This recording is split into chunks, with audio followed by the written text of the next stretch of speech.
إيران أيا نرباح لما فلان يدبر جبس حليسة قسم يسي إسرائيل كدي مركب لقال لها إسرائيل يكون كنتي بقول يتضبط مليون $. شاكا يابلو كان يحتاجن إيران إسرائيل يعني دين هيا qodobada sidoo kale saaka barnaamijka aad ku maqli doonto iyana waxa kamida Israa'iil waxa ay soo jeedisay inay diyaar u tahay inay aqbasho oo ay ilaaliso xabajoodintii Sharmashaaq laakiin ay hor dhigtay dawladihii damaanad qaaday heshiiskaasi shuruud adag oo ay ka doonayso Hamas iyo kooxaha kale laakiin go'aankii Hamas ayaa lagu waramayaa ee ahaa inaysan may dambe celinayn heshiiskii Sharmashaaqna dhanka Israa'iil uu ka burburay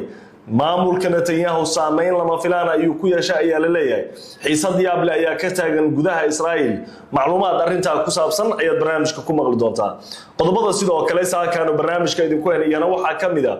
wada hadalladii heshiiskii Pakistan iyo Afghanistan ayaa lagu waramayaa gabi ahaanba in uu burburay